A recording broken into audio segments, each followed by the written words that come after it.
ဒီကနေ့သာသနာတော်နှစ်2560ခုနှစ်ကောဇာတက္ကီ1388ခုနှစ်နောင်တကူလာပြီကျော်6ရက်2019ခုနှစ်4လပိုင်း19ရက်နေ့ညချမ်းကာလမှာရန်ကုန်တိုင်းဒေသကြီးလှကူမြို့တစ္ဆာရွှေစီကျောင်းတိုက်တွင်မှာဆင်ရင်ကျင်းပကြတဲ့9ရက်တာတတိပဋ္ဌာန်ဘာဝနာလုပ်ငန်းစဉ်တရားစခန်းပွဲတရားဘာဝနာလုံများကြိုးစားပြီးတော့အထောက်ကြဖို့ရောက်ရှိလာကြတဲ့အလုံးသောယဟန်ယောဂီသီလရှင်ယောဂီတရားဓမ္မပေါင်းတော်ဟောင်းများဒီကနေ့ဦးဇင်းတို့ဘာတရားဟောပြခြင်းလဲဆိုလို့ရှိရင်မူလပဏ္ဏတပါဠိတော်မှာလာရှိတဲ့ဝိတကတန်ဌာနသုတ်တံဆိုတာကိုဦးဇင်းတို့ဒီကနေ့ပြောပြပါမယ်ဝိတကတန်ဌာနသုတ်တံဆိုတာကမိမိတို့ရဲ့တန်တမှာဇာကဒေါသမောဟအစရှိတဲ့ကိလေသာတရားတွေနဲ့ဆက်ဆက်ပြီးတော့ဖြစ်ပေါ်နေတဲ့အတွေးတွေအဲ့ဒီယုံညံ့တဲ့အတွေးတွေကိုဘယ်ပုံဘယ်နည်းဖယ်ရှားရမလဲဆိုတာကိုမြတ်စွာဘုရားသင်ကြားပေးထားတဲ့သုတ်တံတရားဒေသနာတစ်ပုဒ်နော်မြတ်စွာဘုရားကတတ္တဝါတွေရဲ့ပုံမှာကောင်းကျိုးချမ်းသာကိုပြည့်ပြည့်ဝဝရစေဖို့လိုလားတော်မူတာဖြစ်တဲ့အတွက်ကြောင့်ဆင်းရဲဒုက္ခဖြစ်ခြင်းရဲ့အကြောင်းတရားဖြစ်တဲ့အကုသိုလ်တရားတွေကိလေသာတရားတွေကိုဘယ်နည်းနဲ့ပယ်ရှားနိုင်အောင်လုပ်ရမလဲဆိုတာကိုနည်းမျိုးစုံနဲ့မြတ်စွာဘုရားသင်ပေးတယ်ပေါ့နော်အဲ့ဒါကိုပေးတဲ့ပေါင်းတော်ကောင်းတို့နာယူမှတ်သားပြီးတော့ဘဝမှာလက်တွေ့အသုံးချကြည့်ကြရမယ်ပေါ့အဲ့တော့ဦးဇင်းတို့ဒီနေရာမှာဝိတကတန်ဌာနဝိတကဆိုတဲ့စကားလုံးလေးအလုံးနားရင်ထားပြီးသားဝိတက်ဆိုတာဘာတော့အတွေးပေါ့နော်အတွေးတွေတွေးနေတာဒီအတွေးတွေဆိုတာကအတွေးတိုင်းဆိုးတယ်လို့ပြောလို့တော့မရပါဘူးကောင်းတဲ့အတွေးတွေလည်းမရှိဘူးလားဗျာနော်တချို့အတွေးတွေကအလွန်ကောင်းမွန်တဲ့အတွက်ကြောင့်သူ့ကိုများများတွေးပေးနိုင်မယ်ဆိုရင်ပွားများအထောက်နိုင်မယ်ဆိုလို့ရှိရင်နိဗ္ဗာန်ချမ်းသာကိုတော့ရစေနိုင်တယ်လို့အဲ့လိုမြင်မာတဲ့စွမ်းရည်ရှိတဲ့လိုလားအပ်တဲ့အတွေးတွေလည်းရှိတယ်ပေါ့လိုလားအပ်တဲ့အတွေးတွေကဘလို့အတွေးတွေတော့နိက္ခမဝိတ္တတဲ့ထွက်မြောက်မှုလွန်မြောက်မှုနဲ့ဆက်ရှင်တဲ့အတွေးပေါ့အကုသိုလ်တရားတွေကနေဘယ်လိုငါထွက်မြောက်အောင်ကြိုးစားရမလို့ကုသိုလ်ဖြစ်အောင်ဘယ်လိုလုပ်ရမလို့ကုသိုလ်ဖြစ်အောင်လုပ်တယ်ဆိုတာကုသိုလ်ဖြစ်သွားတယ်ဆိုတာကိုကအကုသိုလ်တရားတွေယုံညံ့တဲ့တရားတွေကနေပြီးတော့ထွက်မြောက်သွားတဲ့သဘောပဲဘယ်လိုကုသိုလ်ဖြစ်အောင်တွေးတယ်ဒါဟာလည်းပဲနိက္ခမဝိတ္တလို့ဆိုရမယ်ပေါ့နော်နောက်ဦးဇင်းတို့ကာမကနေထွက်မြောက်အောင်ကြိုးစားတယ်ဒုက္ခတွေရဲ့ဖြစ်เสียအကြောင်းတရားဖြစ်တဲ့ဒီဝိတုကာမကိလေသာကာမကလွတ်မြောက်နိုင်အောင်ကြိုးစားတယ်ဆိုတာလေဒါပါလေနိက္ခမဝိတ္တကိုအခြေခံရတာအဲ့ဒီလိုအတွေးမျိုးကြတော့ဒါအလွန်တန်ဖိုးကြီးမားတဲ့အတွေးပဲနောက်ဦးဇင်းတို့အပြာဝါဒဝိတ္တဆိုတာလည်းရှိတယ်တဲ့အပြာဝါဒဝိတ္တဆိုတာမေတ္တာနဲ့ရှင်တဲ့အတွေးပေါ့နောက်တတ္တဝါတွေရဲ့ပုံမှာကောင်းကျိုးချမ်းသာရစေလိုတဲ့မေတ္တာဓာတ်နဲ့ရှင်တဲ့အတွေးဒီလိုအတွေးတွေကြတော့လည်းပဲအယံတန်ဖိုးကြီးမားတယ်လို့မဆိုနိုင်ဘူးလားဆိုနိုင်တယ်နောက်ဦးဇင်းတို့အဝိဟိန္ဒဝိတ္တဆိုတာလည်းရှိတယ်တဲ့အဝိဟိန္ဒဝိတ္တဆိုတာကမငြင်းသေးမှုနဲ့ဆက်ရှင်တဲ့အတွေ့တနည်းအားဖြင့်တနာကျင်နာမှုနဲ့ဆက်ရှင်တဲ့အတွေ့တတ္တဝါတွေရဲ့တွေ့ကြုံနေရတဲ့ဆင်းရဲဒုက္ခတွေကလွတ်ကြပါစေဆိုတဲ့ကရုဏာနဲ့ရှင်တဲ့အတွေ့ပေါ့အဲ့ဒီလိုအတွေ့တွေကြတော့လည်းပဲအလွန်မြင့်မြတ်တယ်ပေါ့မြင့်မြတ်တဲ့အတွေ့ကြီးဘယ်နှမျိုးတော့၃မျိုးပေါ့နော်အကြမ်းမြင့်နိက္ခမဝိတ္တအကုသိုလ်ကနေထွက်မြောက်နိုင်မှုကိလေသာကနေထွက်မြောက်နိုင်မှုကာမကနေထွက်မြောက်နိုင်မှုတွေးတဲ့အတွေ့ဟုတ်လားအပြာပါဒဝိတ္တတတ္တဝါတွေရဲ့ပုံမှာချမ်းသာစီလိုတဲ့မေတ္တာစိတ်နဲ့တွေးတဲ့အတွေ့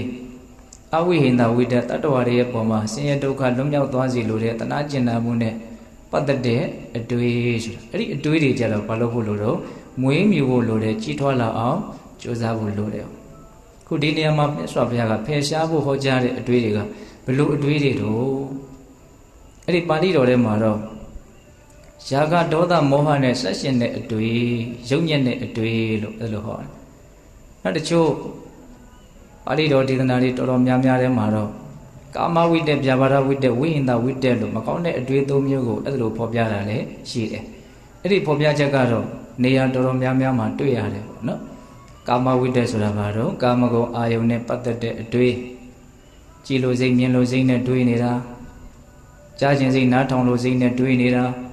နမ်းရှူခြင်းစိတ်စားတောက်ခြင်းစိတ်တွေ့ထိခြင်းစိတ်တွေနဲ့တွေးနေတာဒါကိုဘာလို့ခေါ်တော့ကာမဝိတ္တဟုတ်လားနောက်ဗျာပါဒဝိတ္တတဲ့သူတော်ရဲ့ပုံမှာစိတ်တိုင်းမချမှုမကျေနပ်မှုတွေ့ကြုံလာတဲ့အာယုန်တွေနဲ့ပတ်သက်ပြီးတော့စိတ်တုန်မှုဒေါသဖြစ်မှုအလိုမကျမှုတွေနဲ့တွေးနေတဲ့အတွေ့ကိုကြတော့ဗျာပါဒဝိတ္တဒေါသနဲ့ဆက်ရှင်တဲ့အတွေ့ပေါ့နော်နောက်အရှင်တို့ဝိဟိတဝိတ္တဝိဟိတဝိတ္တကြတော့သူကဒေါသအပြင်းသားဖြစ်သွားပြီမကျေနပ်ယုံများစိတ်တိုင်းမကြယုံများမကဘဲနဲ့အဲ့ဒီမကျေမနပ်ဖြစ်နေတဲ့စိတ်တိုင်းမကြဖြစ်နေတဲ့တတ္တဝါသို့မဟုတ်တက်မဲ့ဓာတွေရဲ့ပုံမှာဖြစ်စည်းလိုစိတ်နဲ့ညှင်းဆဲလိုစိတ်နဲ့မှတွေးလာတဲ့အတွေ့ပေါ့ဒီလိုဒုက္ခရောက်တော့ပြောလိုက်ရမှကိုကျင့်နေမယ်လှုပ်လိုက်ရမှကိုကျင့်နေမယ်ဘလို့ပြောရမလဲဘလို့လှုပ်ရမလဲသူဘာဆင်းရဲသွားအောင်နော်ကာယကံဝစီကံအဖြစ်ကြိုးစားဖို့စိတ်ကူးတာတွေးတာဒါကိုဘာပြောတော့ဝိဟိန္ဒဝိတ္တအဲ့ဒီကာမဝိတ္တဗျာပါဒဝိတ္တဝိဟိန္ဒဝိတ္တဆိုတဲ့ရုပ်ညက်တဲ့အတွေးတွေကတော့ဆင်းရဲဒုက္ခကိုဖြစ်စေတဲ့အတွက်ကြောင့်ဖယ်ရှားရမယ်အတွေးတွေပေါ့အဲ့ဒါမြတ်စွာဘုရားကဒီသုတ်တံမှာတော့ယာကဒေါသမောဟနဲ့ဆက်ရှင်တဲ့အတွေးလို့အဲ့လိုပြောတယ်ကာမဝိတ္တဗျာပါဒဝိတ္တဝိဟိန္ဒဝိတ္တဆိုတဲ့အသုံးအနှုန်းလေးနဲ့မပြောဘူးနော်ယာကဒေါသမောဟယာကဆိုတာဘာပြောတာတော့ဆွဲမဲ့တာကိုပြောတာလောဘအပြင်းသားပေါ့နော်အဝိဖြူဖြူလေးပေါ်မှာတော့ဆွဲတည်တဲ့ထင်းစီတဲ့ဆေးရောင်တစုံတရာကျသွားပြီဆွဲသွားပြီဆိုလို့ရှိရင်ချွတ်ဖို့တော်တော်ခက်သွားတယ်နော်မင်းနေပါလေစိုးသွားပြီဆိုလို့ရှိရင်ချွတ်ဖို့မလွယ်တော့ဘူးအဲ့လိုပဲအာယုံတစ်ခုရဲ့ပုံမှာစိတ်ကအရန်စိုးရသွားတယ်မကြာခဏအမှတ်ရနေတယ်တော့ဒါကိုကြည်ကျင်နေတယ်မြင်ကျင်နေတယ်ကြားကျင်နေတယ်ဒါကိုပဲစိတ်ကရောက်နေတယ်ဒါနဲ့ပဲတွေ့ကျင်နေတယ်ဘာဖြစ်နေတော့စိုးရနေတယ်အဲ့ဒါကိုဘာလို့ခေါ်တော့ယာကဟုတ်ရလားဒေါသဆိုတာကြတော့ပိဿတုနားလည်ပါတယ်စိတ်တိုင်းမကြတာအလိုမကြတာစိတ်တူတာစိတ်ဆိုးတာနော်ဗမာစကားလုံးဖြစ်နေပါပြီဒေါသကမောဟဆိုတာကြတော့အမှန်တရားကိုမသိတာဖြစ်ပေါ်နေတာကတစ်မျိုးကိုသိထားတာနားလည်ထားတာကတစ်မျိုးဒီလိုမျိုးဖြစ်နေတဲ့အခြေအနေနဲ့သိနေတဲ့အခြေအနေနဲ့ကထပ်တူမကြဘူးဒါဘာမှပြောတော့မောဟပြောရလို့ရှိရင်တော့သစ္စာလေးပါးအမှန်တရားကိုမသိတာဝါခန္ဓာဟာဆင်းရဲတယ်လို့မသိဘူးလူချင်းမမောမှုလောဘသည်ဒုက္ခဖြစ်ခြင်းရဲ့အကြောင်းတရားဖြစ်တယ်လို့မသိဘူးလောဘချုပ်ခြင်းသည်ဒုက္ခချုပ်ရာဖြစ်တယ်လို့မသိဘူးမဂ္ဂင်၈ပါးသည်ဒုက္ခချုပ်ရာသို့ဆက်ရောက်စေတဲ့တခုတည်းသောလမ်းကြောင်းဖြစ်တယ်လို့ဒါကိုလည်းမသိဘူးအမှန်တရားကြီး၄ချက်ကိုမသိတာကိုမောဟလို့ဒေသနာတော်တွေထဲမှာမြတ်စွာဘုရားအတိပ္ပယ်ဖွင့်ဆိုပြတာကိုများစွာတွေ့ရတယ်ပေါ့ခုဒီမှာမြတ်စွာဘုရားကဖယ်ရှားဖို့ကြိုးစားရမယ်ဖယ်ရှားဖို့ကြိုးစားတဲ့နေရာမှာဘယ်ပုံမနည်းကြိုးစားမလဲလို့သင်ပြထားတဲ့နေရာမှာဖယ်ရှားဖို့ကြိုးစားရမယ်အတွေ့ကဘလို့အတွေ့တော့ယာကဒေါသမောဟနဲ့ဆက်ရှင်တဲ့အတွေ့ယုံညံ့တဲ့အတွေ့ပူလောင်တဲ့အတွေ့အဲ့ဒီအတွေ့တွေဖြစ်လာပြီဆိုရင်ဘလို့လုပ်ရမလဲဆိုတာကိုမြတ်စွာဘုရားသင်ပေးတာဘလို့စပြီးတော့ဟောထားတော့ဆိုတော့ယဟန်တို့တဲ့တရားဘာဝနာလုပ်အထောက်ကြတဲ့ပုဂ္ဂိုလ်တွေအတွက်ဒီလိုယာကဒေါသမောဟနဲ့ဆက်ရှင်တဲ့ယုံညံ့တဲ့အတွေ့တွေဆိုတာယံဖန်ယံခါဖြစ်လာတတ်တယ်ဟုတ်လားဝိပဿနာဘာဝနာတရားကြိုးစားအထောက်ဖို့နော်အခြေခံအဖြစ်တည်ငြိမ်မှုဆိုတဲ့တမာတိကိုရဖို့အတွက်အရင်ကြိုးစားကြရတာရှိတယ်ဟုတ်လားအဲ့ဒီလိုမြင့်မြတ်တဲ့အစဉ်အတန်းရှိတဲ့စိတ်ကိုရအောင်ကြိုးစားတဲ့နေရာမှာဒီယာကဒေါသမောဟနဲ့ဆက်ရှင်တဲ့အတွေးတွေကဖြစ်လာတတ်တယ်တဲ့အဲ့လိုဖြစ်လာပြီဆိုလို့ရှိရင်ဘယ်လိုလုပ်ရမလို့တဲ့နော်နံပါတ်1အာယုံပြောင်းတဲ့နည်းနဲ့အဲ့ဒီအတွေးတွေကိုဖယ်ရှားရမယ်ဒါကအကျဉ်းမြင်လေးဘုံဘုံတို့ကမတ္တိကအနေနဲ့ပြောလိုက်တာပါအာယုံပြောင်းပြရမယ်ဆိုလိုတာကဒီအတွေးတွေကဘာကြောင့်ဖြစ်နေတာတော့ဘာကိုအကြောင်းပြုပြီးတော့ဒီအတွေးဖြစ်နေတာတော့အဲ့လိုဆိုရင်အဲ့ဒီအတွေးဖြစ်ခြင်းရဲ့အကြောင်းတရားကိုမစဉ်းစားတော့ဘူးနော်အကုသိုလ်ဖြစ်ခြင်းရဲ့အကြောင်းတရားတွေကိုမစဉ်းစားတော့ဘူးမတွေးတော့ဘူးကုသိုလ်ဖြစ်ခြင်းရဲ့မြင့်မြတ်တဲ့မွန်မြတ်တဲ့အာယုံကိုပြောင်းပြီးတော့စဉ်းစားဆင်ခြင်ခြင်းအပြင်စောစောကဖြစ်နေတဲ့ယုံညံ့တဲ့အတွေးတွေကိုဖယ်ရှားပြင်မယ်ပေါ့အာယုံကိုပြောင်းပြလိုက်တာဟုတ်လားအဲ့ဒါကိုမြတ်စွာဘုရားကဥပမာဘယ်လိုပေးတုံးဆိုတော့နော်လက်သမားဆရာကနော်ကြီးတဲ့တက်ကိုနှုတ်ပြခြင်းနဲ့ဆိုလို့ရှိရင်သေးတဲ့တက်နဲ့အရင်ရိုက်ပြီးတော့ချွတ်ရတယ်တဲ့အဲ့ဆိုကြပါစို့ဦးဇင်းတို့ဒါလွှတ်တိုက်တဲ့လူတွေဦးဇင်းတို့ကတော့ရွာမှာနေကြတော့က လွှတ်တိုက်တဲ့တကားကြီးတွေလွှတ်တိုက်ကြတာကိုတွေ့ရတယ်ဒါလွှတ်ချောင်းကောင်းကောင်းဆွဲလို့ရအောင်နောက်ခွဲပြီးသားပြင်ပြားနှစ်ချက်ကြားကိုလွှတ်ချောင်းကြားတဲ့ကိုတက်ကြီးထိုးထားတာတက်ကြီးရိုက်ထားအဲ့ဆိုရင်လွှတ်ဆွဲရတာပို့ပြီးတော့လွှတ်မညက်ဘူးပေါ့ပြီးလို့အဲ့ဒီတက်ကိုနှုတ်ချင်ပြီဆိုလို့ရှိရင်ဘယ်လိုလုပ်အောင်တော့သူ့ရဲ့ရှေ့ကနေပေါ့သူ့တဲ့နည်းနည်းသေးတဲ့စိုးလေးရိုက်ထည့်လိုက်လို့ရှိရင်စောစောကရိုက်ထားတဲ့တက်ကြီးဟာချောင်းပြီးတော့ပြုတ်ထွက်သွားတယ်ဒါကိုမြတ်စွာဘုရားဥမာပေးတာနော်သေးငယ်တဲ့တက်ဆုမေနလို့ဒီလိုလဲသုံးတယ်တန်ချောင်းပါဟုတ်လားသေးငယ်တဲ့တက်ဆုဖြင့်ကြီးတဲ့တက်ဆုကိုရိုက်ချွတ်ပြီးတော့ဆွဲနှုတ်လိုက်သလိုမျိုးနော်မုံမြတ်တဲ့ကောင်းမွန်တဲ့အာယုံကိုပြောင်းပြီးတော့နော်စဉ်းစားလိုက်ခြင်းတွေးတောလိုက်ခြင်းအဖြစ်အာယုံပြောင်းလိုက်ခြင်းအဖြစ်စောစောကဖြစ်နေတဲ့ရုပ်ညက်တဲ့အတွေးတွေပဲဖြစ်သွားတော့ပျောက်သွားတယ်တဲ့အဲ့ဒီနီးကအလွန်တရာမှအသုံးတဲ့နီးပဲနော်ကျန်တဲ့နီးတွေလည်းပဲအသုံးသူ့ဟာနဲ့သူတော့တဲပါတယ်နီး၅မျိုးတောင်မြတ်စွာဘုရားပြောတယ်ခုဒီနီးလေးကိုတော့ဦးဇင်းတို့နည်းနည်းလေးဦးစားပေးတော့ပြောခြင်းနဲ့အာယုံပြောင်းတဲ့နီးအဲ့ဒါကိုသူ့ရဲ့ဒီသုတ်တံမှာဖွင့်ဆိုတဲ့အထကထာထဲမှာအจิตတဝဖွင့်ဆိုပြတယ်ဆိုကြပါစို့တဲ့ဇာကဒေါသမောဟတွေကဘာကြောင့်ဖြစ်တာတော့တခုချင်းစိတ်ရှိလက်ရှိရှင်းပြတဲ့တက္ကရာဆရာတော်ဘုရားကြီးကဟုတ်လားဆိုကြပါစို့ဇာကဖြစ်တယ်ဆွဲမဲ့မှုဖြစ်တယ်ဆိုတာက2မျိုးရှိတယ်သက်ရှိတတ္တဝါတွေလူသားတွေနဲ့ပတ်သက်ပြီးတော့ဆွဲမဲ့တဲ့ဇာကရှိတယ်တဲ့နောက်တက်မဲ့သင်္ခါရဗဟိတနောက်ပစ္စည်းဝတ္ထုတွေနဲ့ပတ်သက်ပြီးတော့ဆွဲမဲ့တဲ့ဇာကလည်းရှိတယ်တဲ့ဟော2မျိုးကွဲသွားတယ်နော်ဆွဲမဲ့မှုဆိုတ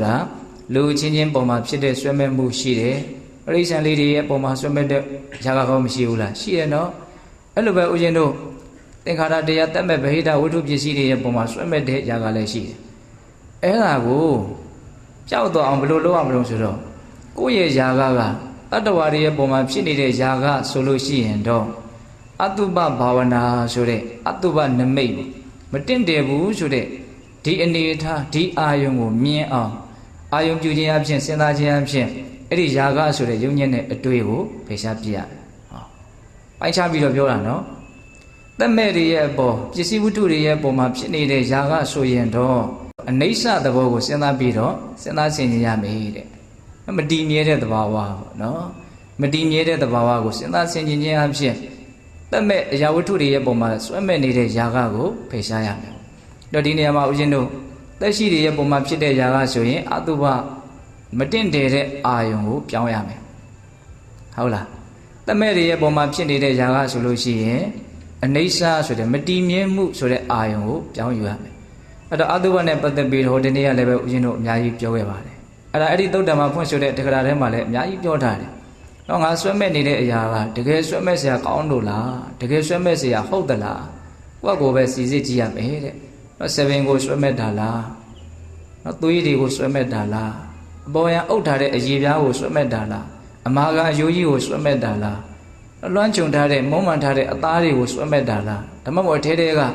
အသက်ရှင်တန်ဖို့အတွက်ရုန်းကန်လှုပ်ရှားနေကြတဲ့အမျိုးမျိုးသောကုဋ္ဌာတကလေးစားတွေကိုပဲဆွဲမဲ့သလားအဲ့လိုတစ်ခုချင်းစီစစ်ကြည့်မယ်ဆိုရင်တော့ဆွဲမဲ့ခြင်းစရာကောင်းတာတစ်ခုမှမရှိဘူးဆိုတဲ့အဖြေမှထွက်မလာဘူးလားထွက်လာတယ်ဒါကပိဋကတို့တတိချာချာမှတ်ရမယ့်အရာပေါ့နော်ကိုယ့်ရဲ့ဇာကတည်သက်ရှိတွေရဲ့ပုံမှာဖြစ်နေတယ်ဆိုရင်ဘာလုပ်ရမလို့အတုပါဆိုတဲ့အာယုံကိုပြောင်းရမယ်သက်မဲ့တွေရဲ့ပုံမှာဖြစ်နေတဲ့ဇာကဆိုရင်တော့အနိစ္စဆိုတာကိုအသုံးချရမယ်အာမတည်မြဲတာမဟုတ်ဘူးအခိုက်အတန့်ကာလတစ်ခုမှပဲဖြစ်ပေါ်နေတဲ့အရာတွေလို့အဲ့ဒါလို့စဉ်းစားရမယ်ပေါ့ဟုတ်လားအဲ့လိုနီးနဲ့ဇာကနဲ့ဆက်ရှင်တဲ့အတွေးကိုပြောင်းအောင်ဖြောင်းရမယ်တခါဒေါသဆိုကြပါစို့ဟောဒေါသကလည်းပဲဦးဇင်းတို့တတ္တဝါတွေရဲ့ပုံမှာဖြစ်တဲ့ဒေါသရှိတယ်နောက်တချို့အသိဉာဏ်အလွန်နည်းတဲ့ပုံကိုယ်တွေကြတော့တတ်မဲ့အရာဝတ္ထုတွေရဲ့ပုံမှာတောင်ဖြစ်တဲ့ဒေါသလည်းရှိတယ်ဟုတ်တယ်မဟုတ်လားနော်ဘာမှမဟုတ်တဲ့ပစ္စည်းဝတ္ထုဆက်ကြောက်တော့ခလုတ်တိုက်တယ်ဆိုရင်အဲ့ဒီခလုတ်ကြီးအဲ့ဒီတိုက်မိတဲ့ຢာကြီးကိုစိတ်တူတာမရှိဘူးလားတခါလေပစ္စည်းကိုသုံးတယ်သုံးရင်းနဲ့အစင်မပြေဘူးဆိုဒီပစ္စည်းကိုထုခွဲပြစ်ခြင်းသိတွေပေါက်လာတယ်နော်တခါလေဖုံးတွေကကြောင်းနေတာမျိုးဟုတ်လားလိုင်းရမကောင်းတာမျိုးဆက်ကြားလာလုံနေကြားတချို့ကဘာဖြစ်တော့အဲ့ဒါကိုပေါက်ခွဲပြစ်ခြင်းတာမျိုးရှိတယ်တချို့ပေါက်ခွဲပြစ်တာရှိတယ်နော်ဘုံကြောင့်မှာကိုရင်တစ်ပါးရှိတယ်တော်တော်စိတ်တူတယ် MP4 ဆက်ကလေးတွေ MP3 လေးဆိုသူ့ဒီဆိုအကောင့်တစ်ခုမှမရှိဘူးနည်းနည်းလောက်ကိုယ်ကဖြစ်တာနဲ့အထုပလိုက်ပြီသူကဒါဘာဖြစ်တာတော့တတ်မဲ့တွေရဲ့ပုံမှာဒေါသဖြစ်တာသက်ရှိတွေရဲ့ပုံမှာဒေါသဖြစ်တယ်ဆိုရင်တော့ဘာကိုအသုံးပြုရမလို့ဘလို့အာယုံပြောင်းရမလို့မေတ္တာအာယုံပြောင်းရမယ်တဲ့တတ္တဝါတွေရဲ့ပုံမှာနောက်ချမ်းသာစီလိုတဲ့မေတ္တာစိတ်ရဲ့ မွန်မြတ်ပုံကိုနားလည်ပြီးတော့နော်တတ္တဝါတွေရဲ့ပုံမှာချစ်ခင်မြတ်နိုးတဲ့စိတ်ချစ်ခင်မြတ်နိုးတဲ့စိတ်ဆိုတာကနော်အလွယ်ပြောလိုက်တာပါကောင်းကျိုးချမ်းသာကိုလိုလားတဲ့စိတ်ကိုပြောတာဟုတ်လားကောင်းစေခြင်းနဲ့ချမ်းသာစေခြင်းနဲ့စိတ်ကိုမေတ္တာဒီနေရာမှာအောစရာတစ်ခုရှိတာကဒီစိတ်ပေါ်မှာပဲအဓိကမူတည်တယ်ဆိုတာလေးကိုနားလည်စေခြင်းဒေါသဖြစ်တယ်ဆိုတော့လည်းပဲဒီတတ္တဝါတွေကိုအာယုံပြုပြီးတော့ဖြစ်တာမေတ္တာဖြစ်တယ်ဆိုတာလည်းဒီတတ္တဝါတွေကိုပဲအာယုံပြုပြီးတော့ဖြစ်တာဘာဖြစ်အောင်လုပ်မလဲဆိုတာကိုယ့်ပေါ်မှာအများကြီးမူတည်တယ်ဟုတ်လားမေတ္တာဖြစ်အောင်လုပ်မယ်ကွာမေတ္တာရဲ့ကောင်းကျိုးလေးတွေကိုနားလည်ပြီးတော့ဒါကမွန်မြတ်တယ်ဒါကအစင်တန်းရှိတယ်ဒါကလှုပ်တဲ့တယ်ဖြစ်တဲ့တယ်လို့ဟောဒီလိုယုံကြည်မှုလေးနဲ့မေတ္တာဖြစ်အောင်လုပ်လိုက်မယ်ဆိုတော့လည်းပဲမေတ္တာကဖြစ်သွားပြန်တာပဲဟုတ်တယ်မဟုတ်လားဒါကြောင့်တတ္တဝါတွေရဲ့ပုံမှာဖြစ်တဲ့ဒေါသကိုတော့မေတ္တာတရားနဲ့ဖယ်ရှားနိုင်ရမယ်တမဲ့တွေရဲ့ပုံမှာဖြစ်တဲ့ဒေါသကိုကြတော့ဘာလို့ဓာတုမနတိကာရနဲ့ဖယ်ရှားရမယ်တဲ့ဓာတ်တဘာဝမင်းပထဝီဓာတ်ကိုစိတ်တိုတာလားမာတဲ့သဘောပြောတဲ့သဘောကြီးကိုစိတ်တိုတာလားမဟုတ်ဟုတ်လားတမမို့ယိုရှိနေတဲ့သဘောကြီးကိုစိတ်တိုတာလားအာဘောတမမို့ပူတဲ့သဘောနှွေးတဲ့သဘောကိုပဲစိတ်တိုနေတာလားတွန့်ကန်နေတဲ့သဘောလှုပ်ရှားနေတဲ့သဘောကိုပဲစိတ်တိုတာလားလို့ခွဲချမ်းဝေဖန်ဖြစ်လိမ့်မယ်နော်ဓာတ်နဲ့ခွဲချမ်းဝေဖန်ဖြစ်လိမ့်မယ်ဆိုရင်သုံးတော့ကပစ္စည်းပစ္စည်းပုံမှန်တန်လေးတောင်ဘာဖြစ်သွားနိုင်တော့ပျောက်သွားနိုင်တယ်မောစိတ်ထဲမှာတော့ဘာကိုစိတ်တိုမှာစိတ်တိုစရာရှာလို့မတွေးတော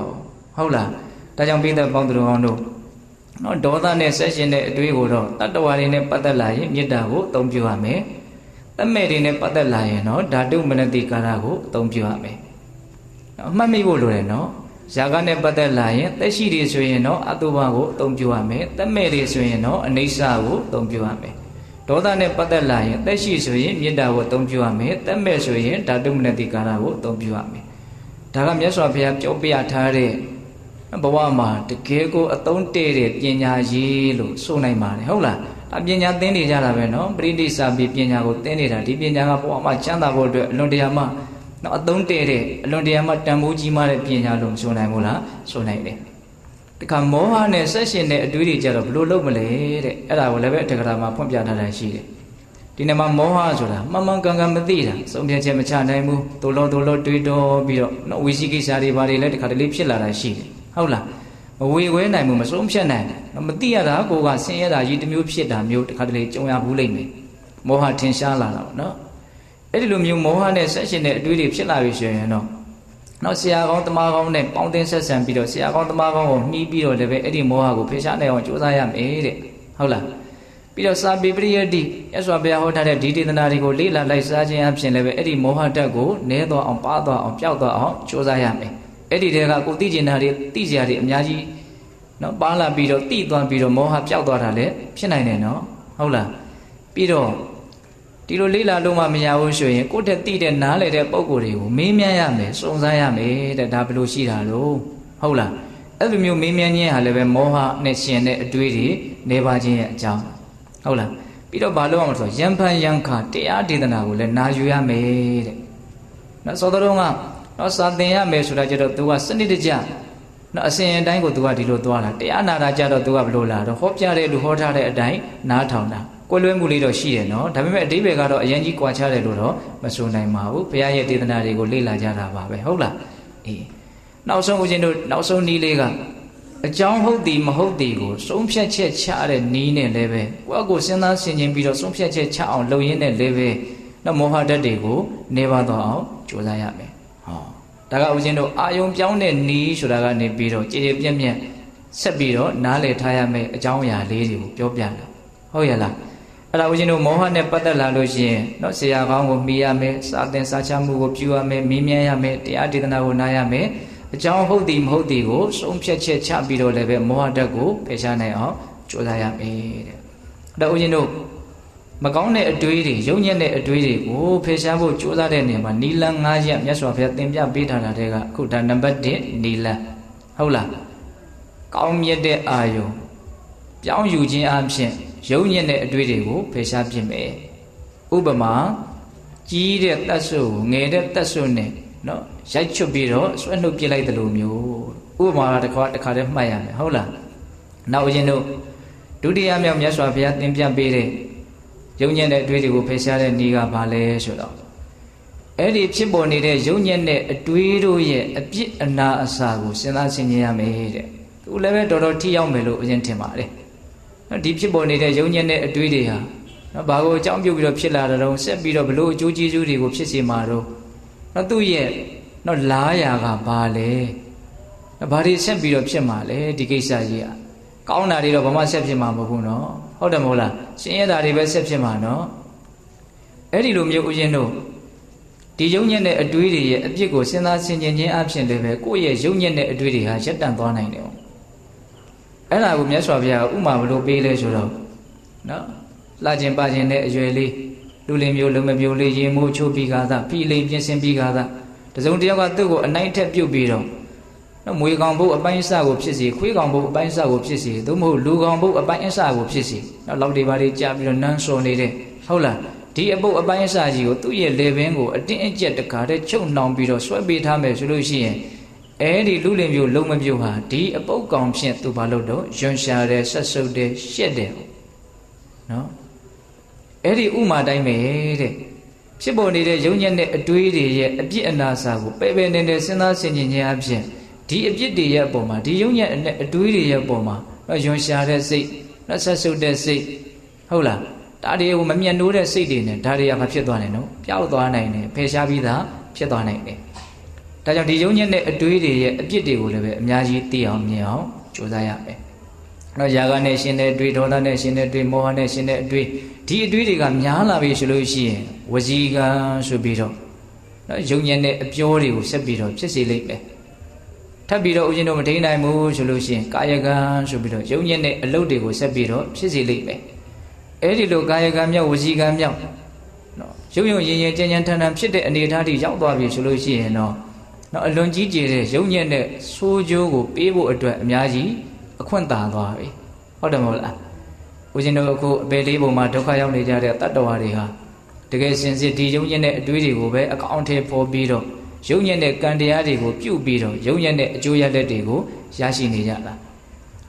ဒါကအလွန်အားကြီးတဲ့သူ့ရဲ့ဆိုးကျိုးကိုပြောတာပေါ့တကယ်စဉ်းစားကြည့်မယ်ဆိုရင်ဒီယုံညံ့တဲ့အတွေးတွေဟာဖြစ်စေအခိုက်အတန့်မှာလည်းပဲပူလောင်မှုပင်ပန်းမှုဆင်းရဲမှုရှိတယ်ဆိုတာကိုကိုယ်မှာတတိကောင်းမယ်ဉာဏ်ကောင်းမယ်မှန်မှန်ကန်ကန်သိနိုင်မယ်ဆိုလို့ရှိရင်အဲ့ဒါကိုလည်းတွေ့ရနိုင်တယ်ပေါ့သူဖြစ်နေတဲ့အချိန်မှာကိုပဲမသက်သာတဲ့သဘောပင်ပန်းတဲ့သဘောဆင်းရဲတဲ့သဘောကတော့ရှိနေတာပဲဟုတ်လားပြီးရင်ယုံညံ့တဲ့ကံတရားတွေကိုပြုမိမယ်ဆိုလို့ရှိရင်တော့ယုံနေတဲ့အကျိုးပေးတွေကိုဆက်ပြီးတော့မရနိုင်ဘူးလားရသွားမှာပဲဒါကြောင့်သူ့ရဲ့အပြစ်တွေကိုလည်းအများကြီးစဉ်းစားတတ်ဖို့စဉ်းကျင်တတ်ဖို့မလိုဘူးလားဆိုရင်တော့ဘုရင်တို့ကောသလမင်းကြီးကမြတ်စွာဘုရားကိုမေးတာလေးတစ်ခုရှိတယ်မြတ်စွာဘုရားတဲ့တတ္တဝါတွေရဲ့တန်တမှာဘယ်လိုတရားတွေဖြစ်လာလို့ရှိရင်အဲ့ဒီတတ္တဝါတွေကပင်ပန်းမှာလဲဆင်းရဲမှာလဲအကျိုးမဲ့ဖြစ်မှာလဲလို့အဲ့လိုမေးတယ်ဒီတော့မြတ်စွာဘုရားကတခါကြီးတတ္တဝါတွေရဲ့တန်တမှာလောဘဒေါသမောဟဆိုတဲ့ဒီတရားစိုးတွေဖြစ်လာလို့ရှိရင်အဲ့ဒီတတ္တဝါတွေဆင်းရဲလိမ့်မယ်အဲ့ဒီတတ္တဝါတွေပင်ပန်းလိမ့်မယ်အဲ့ဒီတတ္တဝါတွေမချမ်းမသာနေရလိမ့်မယ်လို့အဲ့ဒါလိုမြတ်စွာဘုရားဟောတယ်အဲ့ဒီသုတ်တန်လေးရှိတယ်အဲ့ဒီသုတ်တန်လေးရဲ့အဆုံးသတ်မှာနော်စိတ်ဝင်စားတဲ့အကောင်းတဲ့ဥမာလေးနဲ့ပေးပြီးတော့မြတ်စွာဘုရားဟောထားတဲ့ဂါထာလေးရှိတယ်ဒါပေတတို့ကြာဝိဒါလည်းဖြစ်ကောင်းဖြစ်နိုင်တယ်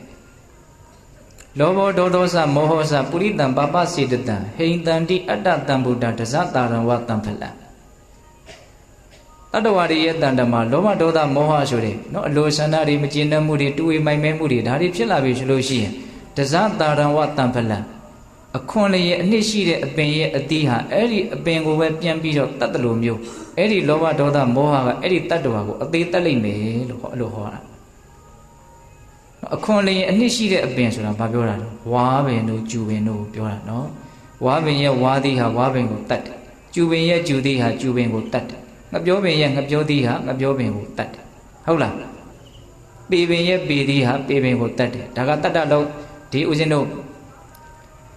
့အပင်လောကရဲ့စမ်းကြယ်မှုလေးတွေပေါ့ဟုတ်လားအပင်လောကရဲ့စမ်းကြယ်မှုလေးတွေဒါကိုမြတ်စွာဘုရားဥမာပေးတာအခွန်လျင်အနှစ်ရှိတဲ့အပင်ရဲ့အသီးဟာအဲ့ဒီအပင်ကိုပြန်ပြီးတော့တတ်တယ်လို့မျိုးလောဘဒေါသမောဟဖြစ်လာပြီဆိုရင်အဲ့ဒီလောဘဒေါသမောဟတွေတတ္တဝါကိုအကျိုးမဲ့ဖြင့်ပျက်စီးအောင်ဖျက်ဆီးလိုက်မယ်ဒါကိုတတ်တယ်လို့မြတ်စွာဘုရားအဲ့လိုသုံးနှုန်းပြီးတော့ဟောတာဟုတ်လားအဲ့ဒါလေးကိုပဲယူပြီးတော့ဦးဇင်းတို့ကျူသီဝါသီသုံးဖို့လောဘဒေါသမောဟဆိုပြီးတော့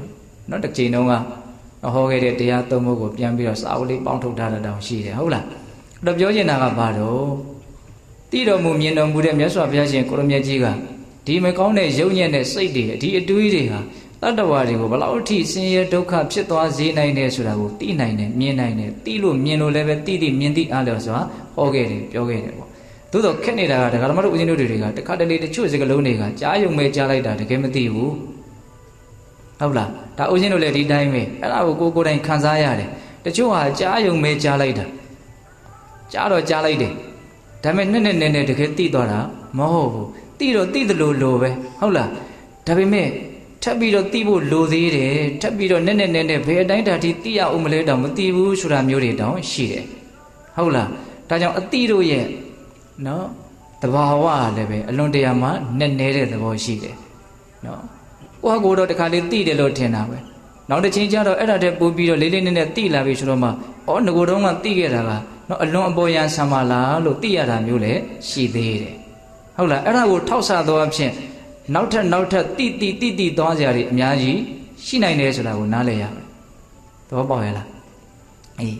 ဒါကြောင့်လောဘဒေါသမောဟဆိုတဲ့ဒီယုံညံ့တဲ့အတွေးတို့ရဲ့နော်ဆိုးရတဲ့အကျိုးရလဒ်တွေကိုသိဖို့မြင်ဖို့အတွက်နော်ဒေသနာတွေကိုလည်းအများကြီးလေ့လာရမယ်လိုက်စားရမယ်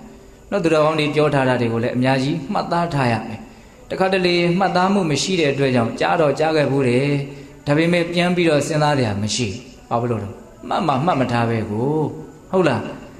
ပြန်ပြီးတော့စဉ်းစားရမရှိဘူးနော်တွေးကြည့်ခြင်းလိုက်တာကိုင်လောဘဒေါသမောဟကဘယ်လိုဒုက္ခတွေဖြစ်စေတာတော့ကိုင်စဉ်းစားတာစောက်တဲ့ကိုမင်းချရည်တဲ့ဒီလောဘဒေါသမောဟကဘယ်လိုမကောင်းတာတော့လို့ချရင်ဒကမာကြီးများဘယ်နှမျက်နှာလောက်ရေးနိုင်လဲစကားအနေနဲ့ပြောပါဆိုရင်ဘယ်နှခွန်းလောက်မြန်ပြောနိုင်မလဲဒီပြင်အကြောင်းအရာတွေကိုတော့အများကြီးပြောနိုင်လိမ့်မယ်နော်ဘာလို့အများကြီးပြောနိုင်လဲအများကြီးမှတ်ထားတာကိုဒီပြင်အကြောင်းအရာတွေဟုတ်လားလောဘဒေါသမောဟရဲ့နော်အပြည့်အနာစာကိုကြတော့အများကြီးမှတ်သားဖို့ထားတာသိပြီးတော့မရှိတချို့ဟာတွေကြားတော့ကြားဖို့ခဲ့တယ်အလွန်တန်ဖိုးရှိတဲ့တချို့ဟာတွေကြားဖို့ခဲ့တယ်ဒါပေမဲ့ကိုယ့်ရဲ့မှတ်သားမှုမရှိတဲ့အတွက်ကြောင့်သိသိမှုမရှိတဲ့အတွက်ကြောင့်ကိုညံပြင်းမှုကြောင့်အသုံးချမယ်ဆိုတော့ကောက်ကင်တရားမရှိတော့နော်ရှာတော့ရှာခဲ့တယ်သိမထားမိဘူးဟောအံ့ဩစရာပဲနော်ဟာလေရှာတော့ရှာခဲ့တယ်တချို့ပတ်စံတွေဘာတွေအများကြီးရှာတယ်စုတောင်းစောင်းထားတာမရှိဘူးအရေးကြုံရင်ဘာမှသုံးစရာမရှိဘူးနောက်တချို့ပစ္စည်းပြရစီအများကြီးသူတို့ရှာနိုင်တယ်ပွေနိုင်တယ်ဒါပေမဲ့သုံးအောင်ဆိုပြီးတော့စုဆောင်သိသိထားတာမရှိတဲ့အတွက်ကြောင့်အရေးကြုံလာရင်သုံးစရာမရှိဘူးဒါကြောင့်ဘ ഹു တုတ္တတွေအများကြီးရှိဖို့လိုတယ်ပေါ့နော်ဒေသနာနဲ့ပတ်သက်ပြီးတော့အဲ့ဒါပြောချင်တာကဘာလဲလောဘဒေါသမောဟနဲ့ဆက်ရှင်တဲ့အတွေးရဲ့အပြစ်ကိုစဉ်းစားဆင်ခြင်ခြင်းသည်လည်းပဲလောဘဒေါသမောဟကိုဖယ်ရှားနိုင်ခြင်းရဲ့အကြောင်းတရားအဲ့ဒီအပြစ်ကိုဆင်ခြင်တတ်ဖို့ဆိုတာလည်းပဲအဲ့ဒီအပြစ်တွေကိုကိုကအများကြီးနားလည်ထားဖို့လိုတယ်ကိုယ်တွေ့အနေနဲ့လည်းနားလည်ထားဖို့လိုတယ်ဒါကတော့နော်အယံတတိကောင်းတဲ့လူတွေမှာပဲ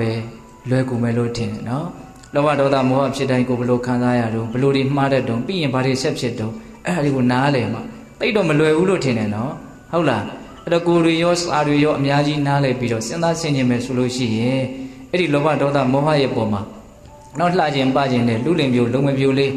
နော်အပုပ်ဆက်အမျိုးမျိုးလည်းဘင်းကိုဆွဲပေးတာကိုခံရတယ်လို့မျိုးနော်ဒီလောဘဒေါသမောဟဖြစ်ရတာကိုရှက်တယ်ကြောက်တယ်ဒါကြီးကိုမလိုချင်မှုမရချင်မှုဆက်ဆုပ်တယ်ဆိုတဲ့အဆင့်ထိကြောက်သွားမယ်ဆိုရင်အဲ့ဒီလောဘဒေါသမောဟနဲ့ဆက်ရှင်တဲ့အတွေ့ကိုမလုပ်နိုင်ပြီတော့ဖယ်ရှားနိုင်မယ်ပေါ့ဒါကဒုတိယမြောက်အသုံးချရမယ်နီလန်ဟုတ်လားနောက်တတိယမြောက်အသုံးချရမယ်နီလန်မြတ်စွာဘုရားဘာသင်ပေးထားတော့တဲ့နော်အဲ့ဒါလိုမျိုးဦးဇင်းတို့အာယုန်တွေပြောင်းလည်းပဲလောဘဒေါသမောဟနဲ့ကျင်တဲ့အတွေ့တွေကဖြစ်နေတာပဲဖြစ်တတ်တယ်နော်ဒီခါလေးလေးနော်အခုပြောသလိုအပြစ်တွေဆင်ခြင်လည်းပဲဟာဒါကြီးဆက်ပြီးတော့ဖြစ်နေတော့မယ်မပေးနိုင်ဘူးဆိုရင်ဘာဆက်လုပ်မလဲတဲ့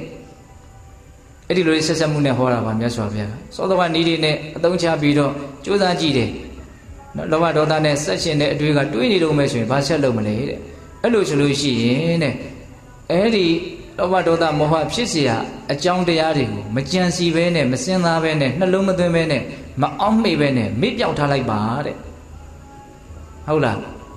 းသူ့ကိုမစင်သားနဲ့လုံးလုံးမမေ့ထားအောင်ကြိုးစားလိုက်နော်အဲ့ဒါကိုမြတ်စွာဘုရားဥမာဘလို့ပေးတယ်ထင်တော့မမြင်ခြင်းဘူးဆိုရင်တဲ့မျက်နှာလွှဲထားလိုက်ပေါ့တဲ့ဟုတ်လားမျက်နှာလွှဲလို့မှမရဘူးဆိုရင်ကင်မျက်လုံးကိုမှိတ်ထားလိုက်တဲ့ဥမာလေးကိုရန်သဘောကျတယ်ဟုတ်လားတော့ဒါကြီးကိုမြင်ရလို့ဒုက္ခဖြစ်နေတယ်ဆိုကင်မြင်ခြင်းဘူးဆိုလွှဲထားလိုက်ရသားပဲဟုတ်တယ်မဟုတ်လားကိုမျက်နှာလွှဲထားလိုက်မယ်ဆိုရင်မမြင်ရဘူးပေါ့မျက်နှာလွှဲထားတာကိုပဲမြင်ရတော့ဆိုရင်လည်းလှုပ်လို့ရသေးတယ်ဘာဆက်လုပ်မလို့မျက်စိမိတ်ထားလိုက်ပေါ့အဲ့ဒီဥမာတိုင်းပဲတဲ့ຢာကဒေါသမောဟဖြစ်လာတယ်အကြောင်းရှိလို့ဖြစ်တာနောက်တစ်ခုခုကိုအခြေခံပြီးတော့တွေးနေလို့စဉ်းစားနေလို့ဖြစ်နေတာပဲတကယ်တမ်းကဟုတ်လား အဲ့ဒီဖြစ်ချင်းရဲ့အကြောင်းတရားကိုဘာမလုပ်ရဘူးလို့မအောင်မေ့ရဘူးမစင်စားရဘူးမစင်ကျင်ရဘူးတဲ့မေ့ထားလိုက်မအောင်မေ့နဲ့နှလုံးမသွင်းနဲ့အဲ့ဒါဆိုလို့ရှိရင်အဲ့ဒီလောဘဒေါသမောဟဆက်ရှင်တဲ့အတွေ့တွေမဖြစ်သွားတယ်ပျောက်သွားနိုင်တယ်တဲ့ဒါလည်းပဲအသုံးပြုရမယ့်နည်းလမ်းတစ်ခုနော်ပေးတဲ့ဥမာလေးကိုလည်းမမေ့စေချင်ဘူးဟုတ်လားမမြင်ရင်မျက်နှာလွှဲထားလိုက်မရသေးဘူးဆိုရင်မျက်စိမိတ်ထားလိုက်တဲ့အဲ့ဒီဥမာနဲ့ပြောတာနော်မြတ်စွာဘုရားကဟုတ်လားဒါကဦးဇင်းတို့သုံးခုမြောက်အသုံးပြုရမယ်နည်းလမ်းနော်ကိုယ်မှဘယ်လိုနည်းလမ်းနဲ့ကိုင်ညီပြီးတော့ဘယ်လိုလေးအဝင်ဝင်ညဖြစ်သွားမလဲဆိုတာတော့တယောက်နဲ့တယောက်မတူနိုင်ဘူးပေါ့တယောက်တည်းမှာတော့မှအခြေအနေမျိုးမျိုးပါမူတည်ပြီးတော့လည်းမတူနိုင်ဘူးပေါ့ဒီတစ်ခါမှဒီနည်းလေးကအသုံးတဲ့လို့နောက်တစ်ခါမှနောက်နည်းလေးကလည်းအသုံးတဲ့ခြင်းတဲ့သွားနိုင်တာပဲလေဒါကြောင့်နည်းမျိုးစုံကိုတော့မှတ်ထားဖို့မလိုဘူးလားပြီးမှကိုကဘယ်နည်းကိုပို့ပြီးတော့သဘောကျလဲဆိုတာကိုယ်သဘောကျတဲ့နည်းကိုရွေးချယ်ပြီးတော့သုံးကြည့်ပေါ့ဟုတ်လားဒါကသုံးခုမြောက်နည်းလမ်းနောက်လေးခုမြောက်နည်းလမ်းကျတော့မြတ်စွာဘုရားဘာပြောတော့နော်လေးခုမြောက်နည်းလမ်းလေးကနည်းနည်းလေးပြောတယ်ရှိတယ်ဒီဇာကဒေါသမောဟနဲ့ဆက်ရှင်တဲ့အတွေ့တွေတွေးလာပြီဆိုရင်အဲ့ဒီအတွေးရဲ့မူလအကြောင်းတရားကိုလိုက်ပြီးတော့စုံစမ်းကြည့်ပါတဲ့ဒီအတွေးကဘာကြောင့်တွေးတာတော့ဒီမူလအတွေးရဲ့မူလအကြောင်းတရားကဘာလဲဘာကိုအခြေခံပြီးတော့ဒီဟာတွေဖြစ်နေတာလဲအဲ့ဒါကိုဆက်ပြီးတော့အကြောင်းကိုဆက်ပြီးတော့ရှားကြည့်ပါတဲ့အဲ့ဒါဆိုလို့ရှိရင်စောစောကဖြစ်နေတဲ့ရာဂဒေါသမောဟနဲ့ဆက်ရှင်တဲ့အတွေ့ရက်သွားလိမ့်မယ်တဲ့ဒါဆိုရပါစို့တရားကိုဒေါသဖြစ်နေဘာလို့ဒေါသဖြစ်တာတော့ဒီလူကငါ့ကိုဘလို့တွေဘာတွေလှုပ်တာဒါနဲ့အဲ့ဒါကိုဘာလို့လှုပ်တာတော့အဲ့ဒီလူကဆက်ပြီးတော့တွေးကြည့်နော်ဒါကသူ့ဘက်ကရှုထောင့်ကနေပြီးတော့ကိုတွေးကြည့်တာကိုယ့်ဘက်ကရှုထောင့်အနေနဲ့ကြည့်ရင်ဘာလို့ငါဒေါသဖြစ်တာတော့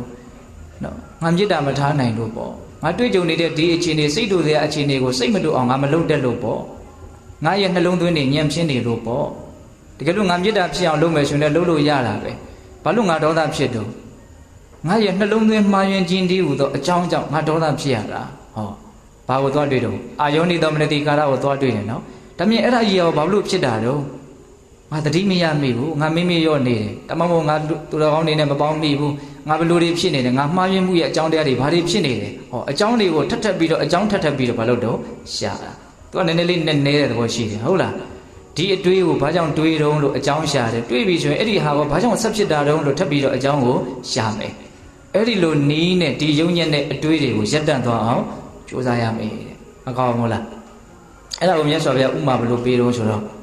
့နောက်လူတယောက်ကမြန်သွားနေတယ်တဲ့အဲ့မြန်သွားနေတော့သူစဉ်းစားတယ်ငါဘာလို့မြန်သွားမှာတော့ငါနှင်းသွားလေရသားပဲမြန်သွားတော့မောတာပေါ့နော်ငါနှင်းသွားလေရသားပဲငါ့ကိုဘယ်လိုမှဒုံနဲ့ရိုက်ခိုင်းပြီးတော့မြန်သွားလို့ပြောနေတာမဟုတ်ဘူးအဲ့တော့ငါနှင်းပဲသွားပဲငါဘာလို့နှင်းသွားမှာတော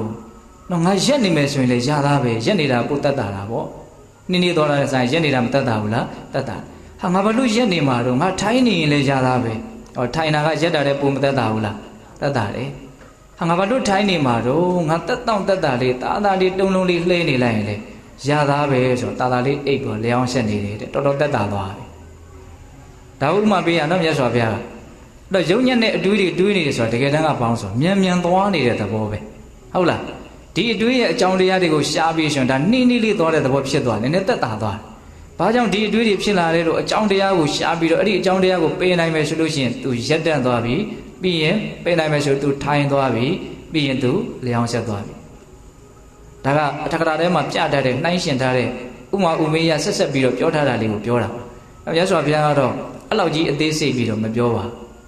ဟုတ်လားမြတ်စွာဘုရားကတော့ဒီအတွေးရဲ့မူလအကြောင်းတရားကိုရအောင်ရှာရမယ်စဉ်းစားကြည့်ရမယ်ဟုတ်လားအဲ့လိုဆိုလို့ရှိရင်အဲ့ဒီအတွေးရက်တန့်သွားနိုင်တယ်ဥပမာဘာကြောင့်ငါမြန်သွားမှာလဲငါနှင်းသွားမယ်ဘာကြောင့်နှင်းသွားမှာလဲငါရက်မယ်ဘာကြောင့်ရက်နေမှာလဲငါထိုင်ပြလိုက်မယ်ဘာကြောင့်ထိုင်နေမှာလဲငါအိတ်ရှက်ပလိုက်မယ်ဆိုလိုတာကနီးမျိုးစုံနဲ့ဒီယုံညံ့တဲ့အတွေးတွေရဲ့အကြောင်းတရားကိုရအောင်ရှာပြီးတော့ဒီအတွေးတွေကိုရက်တတ်အောင်အားထုတ်တတ်အောင်အဲ့ဒါကိုအရင်တို့အဲ့ဒီအပွင့်တက္ကရာထဲမှာဇတ်တော်လေးတစ်ခုကိုတောင်သူကဥပမာအနေနဲ့ပြပြီးတော့ရှင်းပြတာရှိတယ်အဲ့ဒီဇတ်တော်လေးကပေးသလိုကြားဥပါတယ်ဒုတုပဇတ်ဆိုတာအဲ့ဦးဇင်းတို့ငယ်ငယ်တုန်းကမူလာတန်းမှာဘယ်အတန်းမှာလဲတော့မသိဘူးအဲ့ဒီဇတ်တော်လေးကိုပုံမြင်လေးအနေနဲ့သင်ရတာရှိတယ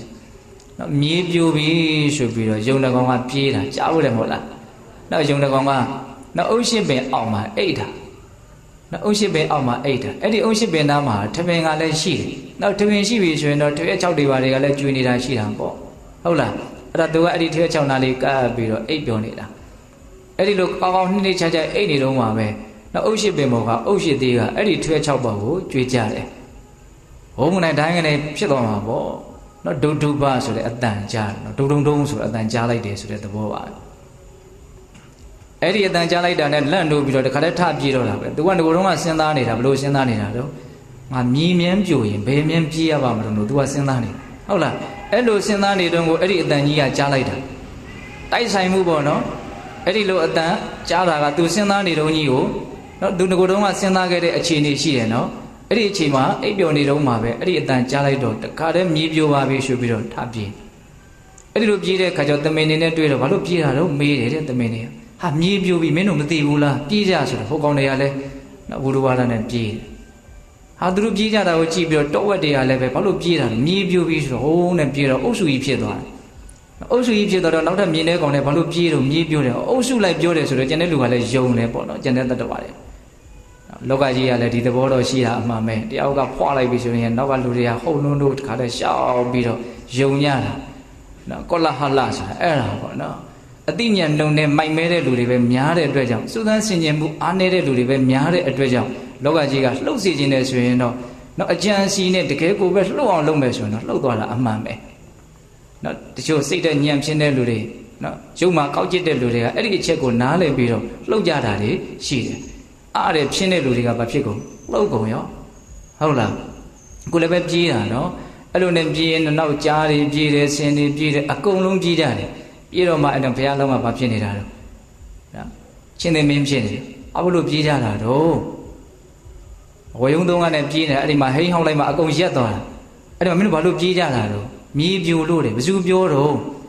့ကြားတွေကိုမေးတော့ဆင်းနေရပြောတယ်ဟောလိုက်ပြီးတော့စုံစမ်းတာနော်ခုနတုန်းကအကြောင်းရှာတာကိုဥမာပေးတာဟုတ်လားဆင်းတွေကိုမေးတော့ဘယ်သူကပြောတော့နော်ကျွဲတွေကပြောတယ်ကျွဲတွေကိုမေးတော့ဘယ်သူကပြောဝက်တွေကပြောတယ်အဲ့ဒါကလိုက်သွားတာနောက်ဆုံးပဲရောက်သွားတယ်ယုံသေးရောက်သွားတယ်မင်းဘယ်သူကပြောတော့ကျွန်တော်ကိုယ်တိုင်ကြားခဲ့တာသူကိုယ်တိုင်ကိုကြားခဲ့တာမင်းဘယ်ဘယ်နာကြားခဲ့တာတော့ဟာသူအုတ်ရှိပေအောင်မှာအိတ်နေတာအဲ့ဒါဆိုငါလိုက်ပြတာဆိုတော့မပြရဲဘူးတဲ့အဲ့ဒီပြိုတဲ့နေရာကြီး तू မပြရဲဘူးမလာပါဆိုတော့သူ့ချော့မော့ပြီးတော့ခေါ်သွားတာဟိုကျမှ तू အိတ်နေတဲ့နေရာရောက်တော့မှနော်ထွေး6ပုံမှာအုတ်ရှိသေးကိုတွေ့ရတယ်အဲ့ဒီဇက်တော်လေးကိုအဲ့ဒီမှာပြထားတယ်နော်အကြောင်းရှာတာ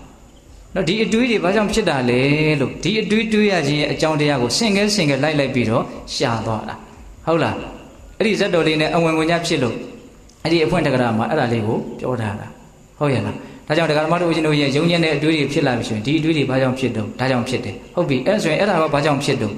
ဆက်ပြီးတော့ဘာလို့အောင်လို့ရှာပါအဲ့ဒါလိုတွေးလိုက်တာနဲ့ကိုပဲစောစောကယုံညံ့တဲ့အတွေးကဘာဖြစ်သွားလို့အခါပြတ်သွားတယ်နော်သူတွေးချိန်ဆက်တွေးချိန်မရဟုတ်တယ်မဟုတ်လားဒါကြောင့်အဲ့ဒီနီးလေးလည်းပဲပိဋကဘောင်တို့ကောင်တို့ဦးဇင်းတို့သုံးကြည့်ဖို့မလိုဘူးလားလိုတယ်ငါဘာကြောင့်မြန်သွားမှာတော့နှင်းသွားမှာပေါ့ဘာကြောင့်ရက်နေမှာတော့ငါထိုင်လိုက်မှာပေါ့ဘာကြောင့်ထိုင်မှာတော့ငါတက်တာဆုံးဖြစ်တဲ့ဣရိယာပုနဲ့ငါအိတ်နေလိုက်မှာပေါ့ဟောဒီဥမာလေးလည်းမကောင်းဘူးလားကောင်းတယ်နော်၄ခုရှိသွားပြီဟုတ်လားနောက်၅ခုမြောက်မိမိတို့ရဲ့ယုံညံ့တဲ့အတွေးတွေကိုဘယ်လိုခွာမလဲအဲ့ဒီလိုစောစောကနီလန်း၄ရက်နဲ့ကြိုးစားခဲ့တဲ့အထုတ်ခဲ့တဲ့သို့တော့ရက်တဲ့ခါရက်ပြီးတော့ခဏနေတော့ဒီအတွေးတွေကပြန်ဖြစ်လာပြန်တယ်ဆိုရင်နောက်ထပ်သုံးကြည့်စရာနီလန်းတစ်ခုအဲ့ဒါကကျတော့မြတ်စွာဘုရားဘယ်လိုဟောပြတော့ဆိုတော့အန်ကြည့်ပြီးတော့တောက်ခောက်ပြီးတော့စိတ်ကိုစိတ်နဲ့ပင်မအောင်ဖိနှိပ်ပြီးတော့ကြိုးစားလိုက်ပါတဲ့နော်အန်ကြည့်တာကိုမြတ်စွာဘုရားဘယ်လိုဟောတော့ဆိုတော့နောက်အပေါ်သွားဖို့အောက်သွားဖြင့်ပင့်ထောက်ရင်နော်တောက်ခောက်တာကိုနော်ရှာကိုလှိပ်ပြီးတော့အာကောင်ကိုထောက်ပြီးတော့အဲ့ဒါမလုပ်တာတောက်ခောက်တာကိုပြောတာနော်ဟုတ်လားအဲ့လိုမျိုးဦးဇင်းတို့စိတ်ကိုစိတ်နဲ့ဖိနှိပ်တယ်စိတ်ကိုစိတ်ဖြင့်ပင်ပန်းစေတယ်ဘာဘူးလို့မရရမှာတော့ကိုလုံနေကြကမ္မထအာယုံတစ်ခုကိုဆွဲဆွဲမြဲမြဲနော်စိတ်ကိုပင်ပန်းအောင်လုပ်ပလိုက်တာဘယ်လိုနည်းနဲ့လုပ်ပလိုက်ငါမဖြစ်ဖြစ်အောင်လုပ်မယ်မရရအောင်လုပ်မယ်ဟုတ်လားကောင်းတဲ့ဘက်မှာတင်းပြလိုက်တာဘယ်ဘက်မှာတင်းတယ်ကောင်းတဲ့ဘက်မှာတင်းလိုက်တာဟုတ်လားအဲ့ဒီနည်းရလည်းပဲတစ်ခါတလေအများကြီးအသုံးတည့်နိုင်တယ်နော်ဟုတ်ရဲ့လားအဲ့ဒါကိုမြတ်စွာဘုရားဥမာဘယ်လိုပေးတော့ဆိုတော့အားအလွန်ကောင်းတဲ့ယောက်ျားတစ်ယောက်ကနော်ကျမကြီးဖောက်ပြန်ပြီးတော့အရင်ချွေရင်းနေတဲ့လူမမာတစ်ယောက်နော်အားအလွန်နဲနေတဲ့လူတစ်ယောက်ကို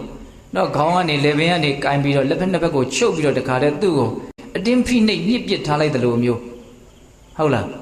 းကောင်းတာဖြစ်အောင်လုပ်မယ်မကောင်းတာတွေမဖြစ်စေရဘူးဆိုတယ်မုံမြတ်တဲ့စိတ်အားကောင်းတဲ့စိတ်နဲ့စောစောကယုံညံ့တဲ့အတွေ့အကြုံဖြစ်နေတဲ့နော်အားငယ်တဲ့စိတ်ဘာလို့ပြန်လို့ဖိနှိပ်ပြစ်လိုက်တယ်သဘောပေါက်ရလားဗျမရရအောင်ကြိုးစားမယ်ဆိုတဲ့စိတ်နဲ့ကြိုးစားပါတဲ့နော်ဒီလိုယုံညံ့တဲ့အတွေ့အကြုံကိုဖယ်ဖို့ကြိုးစားလို့ကိုယ်ခန္ဓာမှာဘာမှထိခိုက်သွားကြအကြောင်းမရှိပါဘူးမဖြစ်ဖြစ်အောင်လုပ်မယ်ဆိုပြီးတော့အဲ့လိုလှုပ်လိုက်မယ်ဆိုရင်အဲ့ဒီခံယူချက်ကြောင့်ကိုပဲဘာဖြစ်သွားနိုင်တော့ယုံညံ့တဲ့အတွေ့အကြုံရပ်သွားနိုင်တယ်နော်ဟုတ်ရလားအဲ့တော့ဦးဇင်းတို့ပေးတဲ့ပေါင်းတော်နီလန်းမတစ်ခုပေးထားတော့ဗျာ9ခုပေးထားတယ်အဲ့ဒီနီလန်း9ခုကိုနော်ကိုနဲ့တင့်တော်တဲ့နော်နီလန်းကိုရွေးချယ်ပြီးတော့စူးစမ်းကြည့်ရမယ်နီလန်း9ခုသလုံးတင့်တော်နေတာလည်းဖြစ်နိုင်တယ်နော်ဟုတ်ရလားဒါကြောင့်မြတ်စွာဘုရားရှင်ကိုရမြတ်ကြီးရဲ့နောက်အလုံးစုံကိုတည်တော်မူတဲ့တပ်ပညုတ္တဉာဏ်ကိုယုံကြည်ပြီးတော့ယုံညံ့တဲ့အတွေးတွေကိုဒီနီလန်း9ရက်နဲ့ဖြစ်ဖြောက်လို့ရနိုင်တယ်ဆိုတာကိုနားလည်ပြီးတော့နော်တရားဓမ္မတို့ဦးဇင်းတို့ရဲ့ဘဝမှာဥလောင်မှုရှုပ်ထွေးမှုဆင်းရဲဒုက္ခများစွာကိုဖြစ်ပေါ်နေစေတဲ့နောက်လည်းပဲဖြစ်ပေါ်နေစေအောင်မယ်နော်ဒီမကောင်းတဲ့အကြောင်းတရားတွေဒီမကောင်းတဲ့အတွေးတွေကိုဖယ်ရှားဖို့အတွက်ဒီနီလန်း9ရက်ကိုအသုံးပြုရမယ်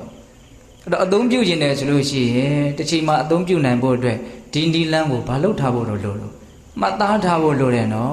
်ဟုတ်တယ်မို့လားမှတ်သားထားဖို့လိုတယ်နော်မှတ်သားမထားဘူးဆိုရင်အခုတော့နားလည်လိုက်တယ်ဟုတ်တယ်ဒါပေမဲ့မှတ်သားမထားဘူးဆိုရင်နောက်တစ်ချိန်အသုံးချမယ်ဆိုရင်ဘယ်ကစပြီးတော့ကောက်ပန်လိုက်ရမှတော့သိမှာမဟုတ်ရလားဒါကြောင့်တော့သင်ယူတယ်ဆိုတာဘာလုပ်ဖို့လဲလို့မှတ်သားဖို့လဲလို့တယ်စွဲသွားဒါကိုထက်ကမှတ်ထားဖို့လို့တယ်ဘလို့လုပ်ရမလဲဘလို့လုပ်ရမလဲဒီနီးလန်းကိုမလုပ်ထားတော့မှတ်ထားဖို့လို့တယ်နော်အဲ့ဒီမှတ်သားမှုများမှကိုယ့်ရဲ့စိတ်ထဲမှာတစ်ချိန်မှာသုံးနေတယ်ဆိုရင်သုံးလို့ရမှာဟုတ်ရလားဒါကြောင့်ဦးဇင်းတို့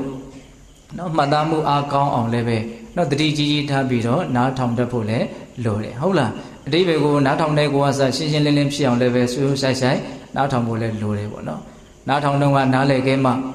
ှဟုတ်လားဒါကစိတ်ထဲမှာပို့ပြီးတော့ဆွဲတဲ့သဘောလည်းရှိတာကိုနားထောင်တော့ကိုကစဥလေလေဖြစ်နေတယ်ဆိုလို့ရှိရင်ပြီးရင်တော့ဘာမှတောင်စားရှာလို့ရမှာမဟုတ်ရလားအေးဒါကြောင့်ဦးဇင်းတို့ပေးတဲ့ပေါင်းတော်ဒီနေ့ညနော်ဝိတကတဏ္ဌာနာသုတ်တံယုံညံ့တဲ့အတွေးတွေကိုဘယ်လိုဖယ်ရှားမလဲဆိုတဲ့နီလန်း9ရက်မြတ်စွာဘုရားရှင်ကိုရမြတ်ကြီးပေးတော်မူခဲ့တယ်နော်အတွေးတွေတိုင်းယုံညံ့တယ်လို့ဆိုလိုတာမဟုတ်ဘူးဆိုတာကိုလည်းပြောခဲ့တယ်နော်နိခမဝိတ္တနော်ထွတ်မြောက်မှုနဲ့ဆက်ရှင်တဲ့အတွေးအပြာပါဒဝိတ္တမေတ္တာနဲ့ဆက်ရှင်တဲ့အတွေးအဝိဟိန္ဒဝိတ္တမငြင်းစေမှုတဏှာကရုဏာကျင်နာမှုနဲ့ဆက်ရှင်တဲ့အတွေးဒီအတွေးတွေကြတော့ဘာလို့ရမှာတော့ကြည်ထွားလာအောင်မွေးမြူရမှာဟုတ်လားအခုဖယ်ရှားဖို့ကြိုးစားမယ့်အတွေးတွေကဇာကဒေါသမောဟနဲ့ဆက်ရှင်တဲ့အတွေးဟုတ်ရဲ့လား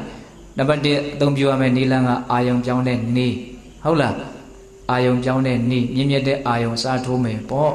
နော်ဇာကဖြစ်တဲ့ဆိုရင်တတ္တဝါတွေနဲ့ပတ်သက်တဲ့ဖြစ်တဲ့ဇာကကိုဘာနဲ့ဖယ်မလဲအတုပါနဲ့ဖယ်မယ်ဟုတ်လားတက်မဲ့တွေနဲ့ပတ်သက်ပြီးတော့ဖြစ်တဲ့ဇာကကိုအနိစ္စနဲ့ဖယ်မယ်နောက်ဒေါသဖြစ်ပြီးဆိုရင်တတ္တဝါတွေနဲ့ဖြစ်တဲ့ဒေါသကိုဘာနဲ့ဖယ်မလို့မေတ္တာနဲ့ဖယ်မယ်ထပ်ပြီးတော့တရားကစစ်တော်တာဟုတ်လားနော်တက်မဲ့တွေနဲ့ပတ်သက်ပြီးတော့ဖြစ်တဲ့ဒေါသကိုကြတော